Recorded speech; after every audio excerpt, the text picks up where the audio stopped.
আজকে আমি প্রণব স্যার তোমাদের জন্য নিয়ে এসেছি ইতিহাস বিষয়ের উপর একটা ক্লাস, যে টপিকটি আমাদের অ্যানসিয়েন্ট ইন্ডিয়ার একটা পার্ট এবং এটা থেকে চাকরির পরীক্ষায় প্রচুর প্রশ্ন আসে।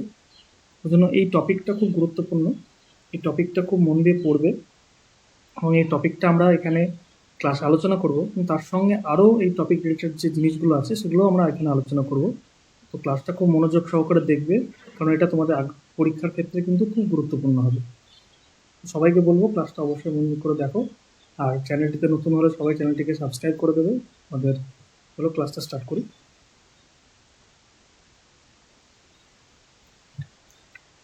তো দেখো, প্রাচীন ভারতে আমাদের প্রথমে সনাতন ধর্মের আমাদের উদ্ভব হয়। তো সনাতন ধর্মের উদ্ভব হওয়ার পর যখন ধীরে ধীরে লোকজনের আস্থা সনাতন ধর্মের উপর থেকে উঠতে শুরু করে, তারপরে দুটো নতুন ধর্মের উদ্ভব হয়। তার মধ্যে একটা খুব গুরুত্বপূর্ণ ধর্ম ছিল, এটা হচ্ছে বৌদ্ধ ধর্ম। বৌদ্ধ ধর্ম মানুষকে সনাতন ধর্মের তৎকালীন যে ধর্মীয় আচার আচরণ বিধি এবং তার যে খরচা এবং তার যে সোশিও এবং পলিটিক্যাল এবং ইকোনমিক যে ইম্প্যাক্ট মানুষের জীবনে তৈরি করেছিল, সেখান থেকে কিছুটা রিলিফ দেওয়ার কাজ করেছিল। এই বৌদ্ধ ধর্ম প্রতিষ্ঠা পিছনে যে ব্যক্তি বিশেষভাবে দায়ী ছিলেন, তিনি হচ্ছে আমাদের গৌতম বুদ্ধ। তিনি তার জীবন দশায় এই ধর্মটাকে তৈরি করেন এবং সেই ধর্মটাকে তার শিষ্যদের মধ্যে প্রচার করে দেন। এবং এই ধর্মটা শুধুমাত্র ভারতবর্ষেই নয়, পৃথিবীর বিভিন্ন প্রান্তে এই ধর্মটা প্রচারিত হয় এবং আজও বিশ্বের বিভিন্ন দেশে এই ধর্মটা খুব ভালোভাবেই লোকে পালন করে। তার মধ্যে একটা খুব বিখ্যাত দেশ হচ্ছে আমাদের চীন, যেখানে আমাদের বৌদ্ধ ধর্ম প্রধান ধর্ম হিসাবে রয়েছে। তো প্রথমেই দেখি বুদ্ধ সম্বন্ধে যে বা বৌদ্ধ ধর্ম সম্বন্ধে যে আমাদের কথাটা এখানে বলা রয়েছে সেটি দেখে নাও। দেখো কি বলছে। বুদ্ধ ছিলেন বৌদ্ধ ধর্মের প্রতিষ্ঠাতা এবং তার জন্ম সম্পর্কে বিশ্বব্যাপী পরিচয় আছে। তার গভীর বিবেচনার ফলে তিনি সমস্ত জগতে একটি উজ্জ্বল প্রকাশ ছেড়ে দিয়েছেন। তিনি 563 খ্রিস্টপূর্বাব্দে নেপালের লুম্বিনী নগরে জন্মগ্রহণ করেন এবং 80 বছর বয়সে কুশীনগরে মৃত্যুবরণ করেন। তো এই সম্বন্ধে আরও বলে রাখি, আমাদের গৌতম বুদ্ধ তিনি একজন রাজবংশে জন্মগ্রহণ করেছিলেন। তার বাবার নাম ছিল শুদ্ধোধন, পিতা ছিলেন শুদ্ধোধন এবং মাতা ছিলেন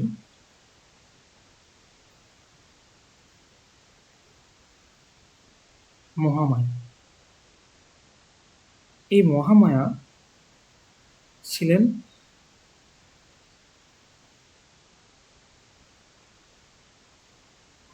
কলিয়া বংশের রানী।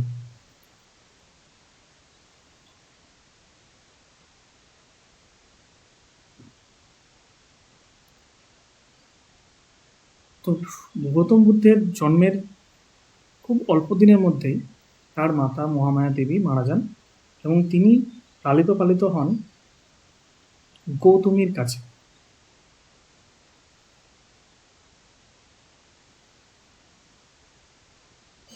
এই নাম অনুসারে তার নাম গৌতম বুদ্ধ হয়।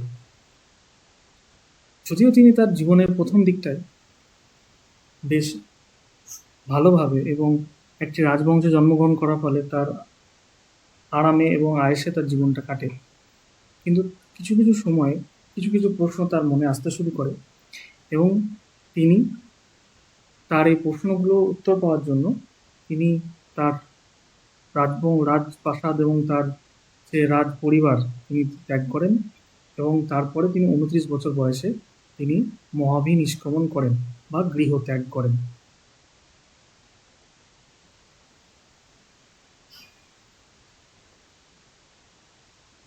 তোমাদের পরীক্ষার ক্ষেত্রে কিন্তু এই ডেটাটা খুব গুরুত্বপূর্ণ, যে কত বছর বয়সে তিনি গৃহত্যাগ করেছিলেন এবং সেটার নাম কি।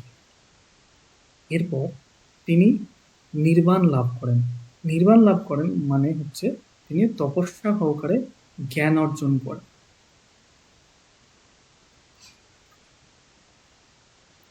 এবং এই জ্ঞান অর্জনটা করেছিলেন বৌদ্ধগয়ায়।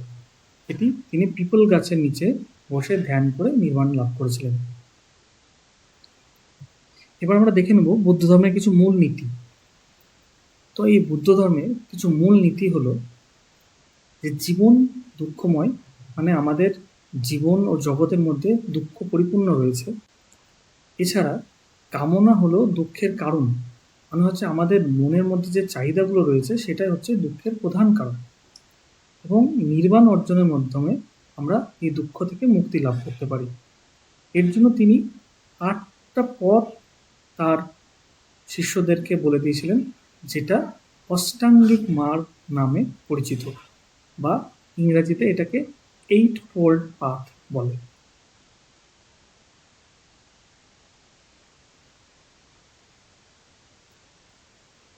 তো এই 8-fold পাথের কথা আমরা বৌদ্ধ যে ধর্মগ্রন্থ রয়েছে ত্রিপিটক, সেখানে পাই।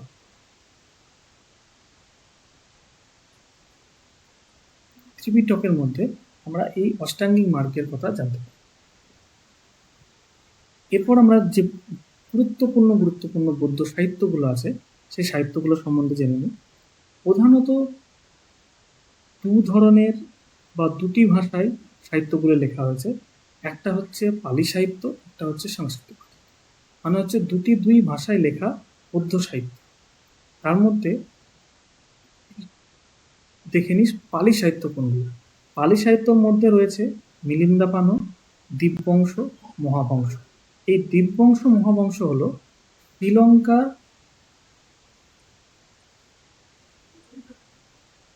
ইতিহাস।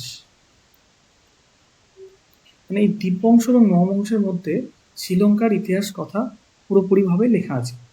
এছাড়া সংস্কৃত ভাষায় যে বৌদ্ধ সাহিত্যগুলো রয়েছে তার মধ্যে রয়েছে বুদ্ধচরিত, মহাবিভাস শাস্ত্র আর বিশুদ্ধিমনা। আর মেন যে বৌদ্ধ সাহিত্য বা বুদ্ধের যে ওদের ধর্মগ্রন্থ, বুদ্ধ ধর্মগ্রন্থ, তার মধ্যে যে জিনিসগুলো রয়েছে সেটা হচ্ছে ত্রিপিটক। এই ত্রিপিটকটাকে 3 ভাগে ভাগ করেছে। একটা হচ্ছে সুত্ত পিটক, একটা হচ্ছে বিনয় পিটক, আর একটা হচ্ছে অভিধর্ম পিটক।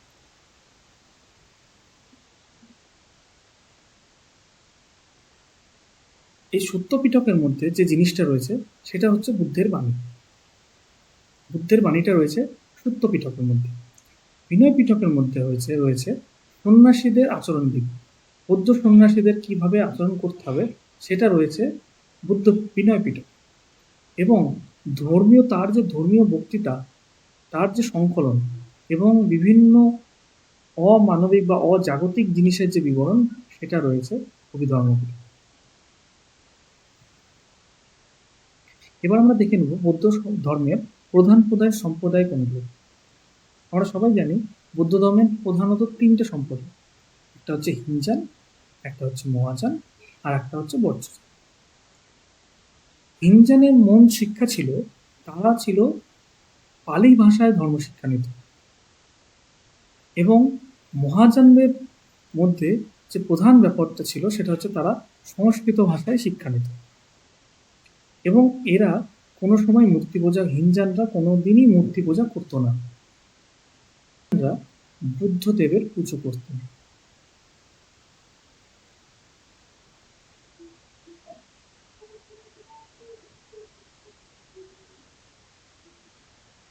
আর এই দুই যে সম্প্রদায়, তাদের থেকে পুরোপুরি আলাদা ছিল বজ্রযান। এরা বিশেষত বুদ্ধের জাদুকরী শক্তি অর্জনের মাধ্যমে পরিত্রাণ অর্জনে তিনারা বিশ্বাসী করতেন। এরপরে বিভিন্ন বৌদ্ধ মন্দির এবং বৌদ্ধ বিশ্ববিদ্যালয় যেগুলো ছিল সেগুলোকে কটি ভাগে বা তাদের অবস্থান অনুযায়ী কী কী ভাগে ভাগ করা যায় সেগুলো আমরা দেখে নেব। তো তার মধ্যে প্রধান রয়েছে স্তূপ, চৈত্য, বিহার এবং বিশ্ববিদ্যালয়। প্রথমত হচ্ছে স্তূপ। স্তূপ বুদ্ধ ও বুদ্ধ বিশিষ্ট ভিক্ষুদের সমাধিস্থল ছিল, এবং বুদ্ধ যে সন্ন্যাসী ছিল তাদের প্রার্থনা হল ছিল চৈত্য, এবং এদের বাসস্থান ছিল বিহার, এবং বিভিন্ন বৌদ্ধ বিশ্ববিদ্যালয় গড়ে উঠেছিল, যেগুলো আমাদের প্রাচীন ভারতে শিক্ষা বা জ্ঞান লাভের একটা অন্যতম কেন্দ্র হয়েছিল। তার মধ্যে খুব গুরুত্বপূর্ণ ছিল নালন্দা, বিক্রমশীল এবং জগদল। আবারও ভালো বলি, আমাদের এই যে ভিডিওটি তোমরা দেখছো, এর পিডিএফটি তোমরা পেতে হলে তোমরা আমাদের কমেন্টে দেওয়া লিঙ্কের মধ্যে দিয়ে তোমরা অ্যাপসটিকে ডাউনলোড করবে, এবং আমাদের সমস্ত ভিডিওর পিডিএফ ফ্রিতে সেখানে তোমরা পেতে পারো। এছাড়াও তোমরা যদি প্লে স্টোর থেকে সরাসরি নেব মনে করো, তাহলে প্লে স্টোরে গিয়ে সার্চ করো টিপিএম একাডেমি অনলাইন।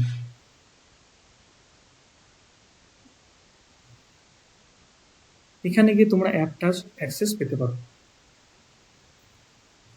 আমরা আবার পড়াশোনায় ফিরে আসি। এরপর আমরা দেখে নেব বৌদ্ধ ধর্মের রাজকীয় পৃষ্ঠপোষক কারা ছিলেন, মানে কোন কোন তৎকালীন রাজারা বৌদ্ধ ধর্মটাকে পৃষ্ঠপোষকতা করেছিল। তার মধ্যে খুবই গুরুত্বপূর্ণ দুটো নাম হচ্ছে বিম্বিসার ও অজাতশত্রু। এরা দুজন মগধ শাসক ছিলেন। আমরা সবাই জানি বিম্বিসার ছিল আমাদের স্বাধীন ভারতের আমাদের প্রথম ভারতের একজন রাজা, যিনি একজন একটা বড় সাম্রাজ্য গড়ে তুলতে পেরেছিলেন, এবং অজাতশত্রু ছিলেন তার ছেলে। এছাড়াও যিনি আমাদের বৌদ্ধ ধর্মটাকে পৃষ্ঠপোষকতা করেছিলেন তার নাম হচ্ছে অশোক। খুবই গুরুত্বপূর্ণ একজন রাজা, তিনি একজন মৌর্য শাসক ছিলেন, এবং তার আমলে তৃতীয় বৌদ্ধ পরিষদ যেটা বা বৌদ্ধ সম্মেলন সেটা আয়োজন করা হয়েছে। এছাড়াও ছিল হচ্ছে কনিষ্ক। কনিষ্ক একজন কুষাণ শাসক ছিলেন, তিনি চতুর্থ বৌদ্ধ পরিষদ আয়োজন করেছেন। এরপর আমরা দেখে নেব বিভিন্ন সম্প্রদায়, বৌদ্ধ সম্প্রদায় বিশ্বের কোন কোন দেশে তাদের ধর্মের বিস্তার লাভ করেছিল সেটা সম্বন্ধে কিছু তথ্য। প্রথমেই দেখে নিই, হিনজান যে সম্প্রদায় ছিল বৌদ্ধ সম্প্রদায়, তারা তাদের ধর্ম বিস্তার করেছিলেন শ্রীলঙ্কা, মায়ানমার ও থাইল্যান্ডে।